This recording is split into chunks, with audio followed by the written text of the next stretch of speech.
Now take me to the Senate. The Senate loses a Democrat. The senator, is it Jean Shaheen? Yes, New Hampshire. New Hampshire, exactly. She's going to retire. She's 78 years old. That's a Democratic seat that is now going to be vacant. Give me a sense of the Senate map as we come up to sort of trying to do the calculus on Democrats getting more power. The odds are the Republicans will retain control of the Senate unless the economy tanks and Donald Trump is overthrown, in terms of his support. And in the House, I think the Democrats have a good, solid chance of capturing the House of Representatives. But you understand, as long as Donald Trump is in the White House, he doesn't give a tinker's damn one way or the other what Congress does. He is now ruling, Mark, by executive order, not by legislative order. In fact, one of the most disgraceful things about what the Republican Party has done is to give the president absolute power, essentially. And that is absolutely wrong. But you asked a question, and I want to answer it directly. I think the Republicans will control the Senate. I think that's the way it looks now, but it's a long way till the election. But the Democrats, I think, can take the House. But let's assume they take the House by 10 seats. They still don't have the power. And I want to remind you, the Senate has absolute power on judicial nominations. That doesn't even go to the House of Representatives. And are the Democrats in disarray? Yes, because they don't have a leader. We no longer have a titular head of a party. The defeated candidate for president used to be the titular head of the party. That doesn't exist anymore. And so who speaks for the Democrats today? Is it Hakeem Jeffries? I don't think so. I think he's leader of a faction in the House, but it doesn't have the stature. And that's the problem. And in the Senate, Chuck Schumer, in many ways, is a very able man, but he's long past his usefulness. Well, he's long past his usefulness because of the importance of messaging. We are a media age, so you must find someone who can communicate well, like Bernie Sanders. Bernie Sanders... No, I disagree. All right. Bernie Sanders does not communicate well. Bernie Sanders gives me the same line every time I listen to him. No, what you need, may I be blunt? Well, I say respectfully that line is a pretty solid line. No, it is the same line. What's the line? What's the line? I love it when I'm arguing with Rothmann. Yeah, What's the line? It's not a winning line. Be clear. What is it? Bernie you said he gives you the same line all the time. What is the line? I tell you what the line is. Direct confrontation with Donald Trump. Having attractive, solid Democratic spokesman from the United States Senate who will speak out. And they're trying. But in order to have any gravitas, you have to have a real agenda. You know, during the Jimmy Carter years, there was talk of a midterm convention. Maybe the Democrats need to get together, have a midterm convention, really have a platform they stand on, and select a person who will speak for them. There is no leader of the Democratic Party, and that's the problem.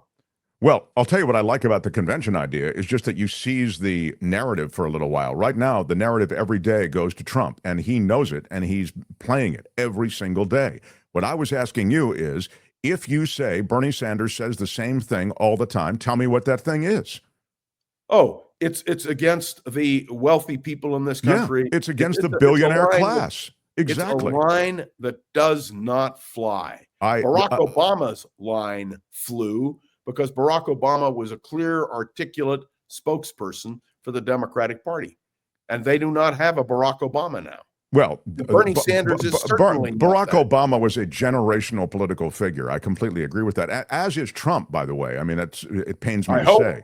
Yeah, but what I think you really undersell Bernie Sanders. Now, I think Bernie Sanders, doesn't have the media microphone that he used to have. But man, his stuff is still good. He speaks in plain language. And John, the Billionaire Boys Cabinet and the Billionaire Boys Club that is now running America, that should be called out just the way Bernie Sanders does.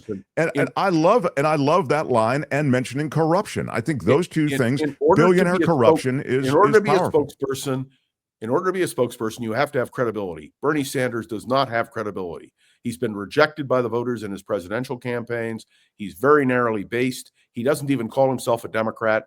Bernie Sanders is passed. That might be a virtue that he doesn't call himself the Democrat. No, and he came. no. You say he lost. He came very close to winning. I No, mean, he had it not didn't. been for When did super he come- delegates, when did he come might close to have winning the won. nomination. Never. What? Never came close.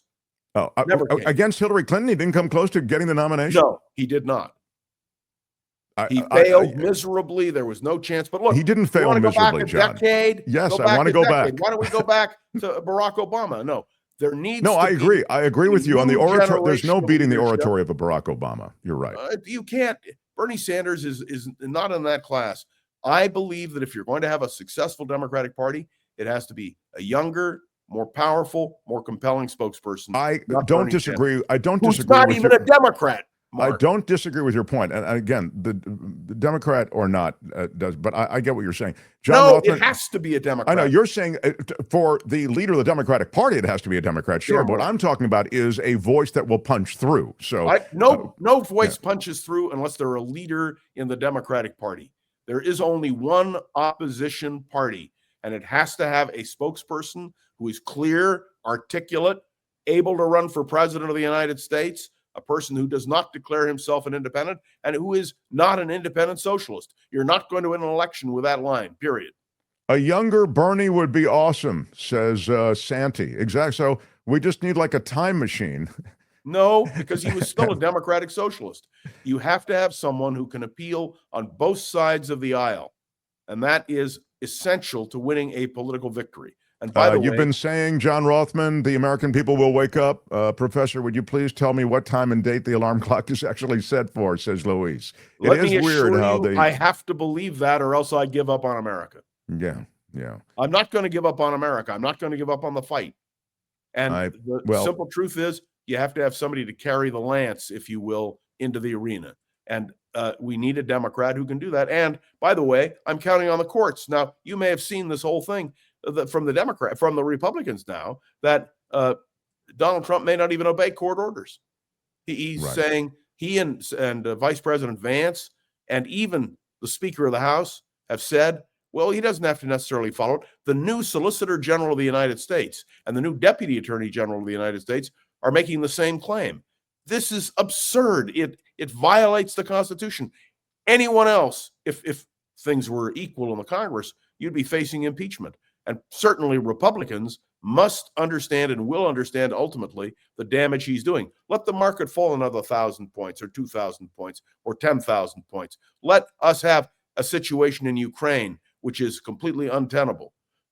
These realities have to face the American people. But if I don't believe in the system, and I want to answer that question directly, if I don't believe in the system, then you're giving up on the United States. I'm not prepared to give up on the United States of America. I'm not. Well, I think that's a courageous and encouraging thing to hear. I think it's also coexisting with the fact that the system is failing right now. Certain aspects of the system are failing. I agree. I agree. Yeah, but so what do? You count on the courts and you count on the people. That's all you can count on. And I believe Donald Trump ultimately, because of his own hubris, will bring his own downfall, which I would remind you happened to my old boss, Richard Nixon, who won by the largest popular vote, electoral vote. He was incredible in 1972. 2 years later, he wasn't president of the United States anymore. Yeah, it's weird. In today's environment, Nixon would probably, just deny. And and the courts would uphold his denial. Yeah. There would have been no 8-zip decision as there was in the United States versus Richard Nixon. Yeah. Because Trump has Alito and he has Thomas. The good news is that Chief Justice Roberts seems to have the understanding, and Amy Coney Barrett also seems to be willing to dissent on occasion. So look, Mark, I'm not going to sugarcoat it. I believe that we have to keep fighting. And I can tell you, we could spend several hours just talking about what the Trump administration has done, which violates the Constitution, and what are really impeachable offenses in my mind. But in order for that to happen, you have to have votes in the Congress. And that's the simple reality. The last thing I'll say is that the Musk money is being used in these judicial races as well. I mentioned this to those of you who are watching the show. I mentioned this yesterday. I might have mentioned it last week as well. There is a major judgeship in Wisconsin. There is a being battle contested. that is going on over that right now. You're 100% Exactly. correct. And what Elon Musk is doing is dropping over $1 million into that Wisconsin judgeship race. The Democratic candidate is now being, wildly outspent by the Republican candidate. And it's interesting. Musk, I think this is a playbook he's going to follow in other races for judgeships, also for gubernatorial seats, et cetera. I think that he feels he can buy the judge in Wisconsin and really control the Supreme Court of Wisconsin. He believes that to his very fiber. Yeah. Now, I've worked Wisconsin, many primaries. I know the state very well. I have to believe, I want to believe, that the people of Wisconsin are smarter than that. And I think they are. We'll see. But the blast of media, the power of the digital media, the power of legacy media in Wisconsin may still be very, very intense indeed. And I worry because hey, you want me to get my car ready? We go to the bridge and we jump off together? No, I get it. I mean, and I think you point to some institutions that have to be revived in America, frankly. They have to be reinvigorated, but absolutely. Institutions are people. By the way, ma'am, one more thing. I'm sorry. I know you're moving on. And I know I tend to do this, but I want everybody to look at what's happening in the FBI with Kash Patel as the director of the FBI. The head of the New York office of the FBI was fired. Kash Patel is now making demands of the FBI that are completely wrong. They're completely violations of everything I believe the FBI is supposed to be. Talk about an abuse of power. It's right there. If J. Edgar Hoover were alive today, well, he'd be viewed as a saint compared to what is happening now in the FBI. Can you imagine to think of it? Our former colleague, Don Bongino, as the assistant director actually running the Federal Bureau of Investigation? Just listen to his tapes. Listen to what he said on the air. This is a guy who believes in conspiracy theories. This is a guy who believed Trump won in 2020. And he is the number 2 person running the day-to-day operation at the Federal Bureau of Investigation. I mean, it is, the problem, Mark? It's like playing a whack-a-mole. You have so many things popping up. I make this decision every morning before I go on to do my podcast. I only take 10 minutes on my podcast. And I have to decide what is really important. What can I really emphasize? And I must say this morning I led off with the Department of Education, a department of government created by Congress, signed into law by the President of the United States, that Donald Trump is systematically dismantling, firing half of the people who are there. He doesn't have the power to do that, in my judgment, but somebody has to go to court, somebody has to nail him on it, and then we have to hope the court does the right thing. This is unconscionable. And give me just a few seconds on the Department of Education and what it does. Well, the Department of Education was established by an act of Congress in 1979. Everybody Google it. Jimmy Carter signed it into law. In order to abolish a federal department, you have to have Congress repeal it.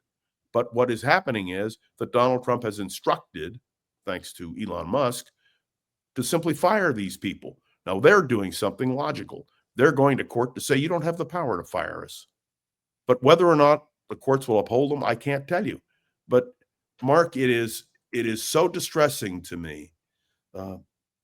Your previous guest, who I enjoyed very much, compared this to the Weimar Republic. And those of you who know the history of the Weimar Republic know that Hitler never won an election outright in Germany, that it was the Nazis won seats in the Reichstag and were able to essentially get enough votes to abolish the Reichstag with the Enabling Act. What Donald Trump is doing, and I don't draw analogies to Hitler lightly, and believe me, I'm something of an expert on the Weimar Republic and the politics of the time, so I could go into great depth on this. But what Donald Trump is doing is pushing every constitutional limit, and unless he's slapped back, this country is in deep trouble. And I don't say it lightly. So I happen to believe in the American system, Mark. You and I have discussed this before. I believe strongly that in the end, we will triumph. Remember the book by Philip I just Roth, don't know when the end is, but go ahead. Yeah, finish up, please, John. I'm so Plot sorry. Against America by Philip Roth. It's a Sure. fictional account. But believe me when I tell you, what Donald Trump is doing is a plot against America. and it needs to be exposed, and Republicans have to stand up and do it as well. It can't just be Democrats. It has to be Republicans. Very well put. It really does. It has to, at some point, they have to push back. John, enjoy your stuff. Love going and chasing you around the schoolyard a couple times during May I your say it's always my pleasure. May I urge everybody to contribute to the Mark Thompson program. Why? Because this is a forum which we need to have.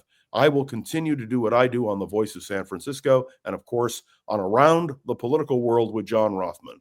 Both of those podcasts are 10 minutes every day, Monday through Friday, and I try to hit the nail on the head each time. Of course, I'm not Mark Thompson, so my aim may occasionally not be as precise. Yes, you can't quite. Do you know who I am? Exactly. I'm kind of a big deal. It's very hard to hit the way Mark Thompson does. All right, John, the Voice of San Francisco, thevoicesf.org, and, of course, Around the Political World with John Rothmann. Bye-bye, John. Thank you. Yes. Hi, it's Mark, and I thought that was great. Hit the notification bell. You'll know whenever there's a new video being dropped, and please subscribe to our channel to help us save the universe.